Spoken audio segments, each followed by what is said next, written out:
They say the money is in the list, but only when it's a list of buyers. In this week's Business Growth Simplified, we're going to talk to you about how you can build a list of buyers. Welcome back to Business Growth Simplified and part 2 of Ultra Reading Building a Story Brand. We're on this theme of solving the problem of one and done.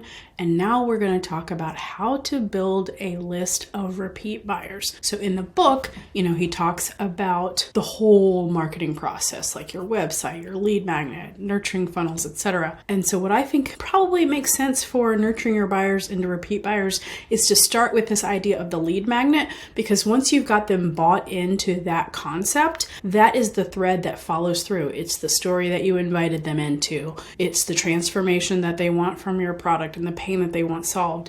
And that's a theme that you're going to keep coming back to. So the important thing is probably to nail that lead magnet. Even if you're a business that doesn't traditionally think lead magnets make sense, nowadays it's important to think through that because it's going to be an asset that keeps working for you. It helps take them from that curiosity to the enlightenment that we talked about in the last video. So again, we're going to go back to the table of contents. The lead generator, chapter 6, is really what that's all about. So let's go ahead and look at the lead generator chapter. So give them a reason to give you their email address or they won't. That is a very key concept. Let's see, I'm just doing a quick scan through here, just to get a sense for what's there. A lot of times when you're ultra reading, you want to read the headers before you decide which part to really kind of get into. So we're looking at free value leads to trust. That's an important one. Trust is all intertwined with making the sale. So if we can get them to build trust.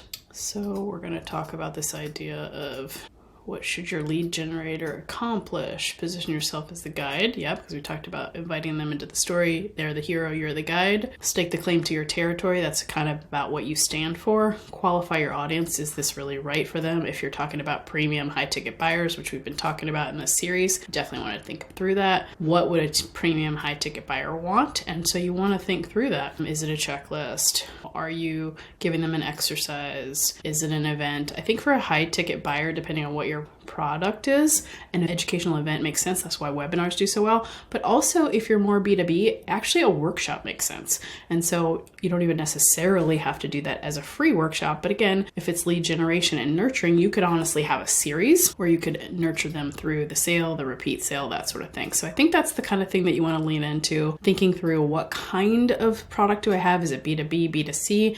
And if so, is there a way that I can either have an educational event to get them to buy or to keep them nurtured through education events? Again, if you think about things like associations, professional groups, they have these constant nurturing activities that keep you as a member, as an example. So I think that's where we want to go with the process of deciding on one action. It's what kind of event series would nurture buyers? And the beautiful thing about repeat buyers is that over time, those buyers, if you're doing the right things, they become advocates. And so if you have an information series or an educational series, you can actually have those people invite, which is effectively a referral that drives down your cost to acquire a customer. Not only does it, achieve the repeat buying from that buyer lifetime value, but also drives down the cost to acquire new customers. So it's, serving two purposes in your business. So I think if you can figure out what kind of series, and then maybe you want to spend some time with your team and ask them what events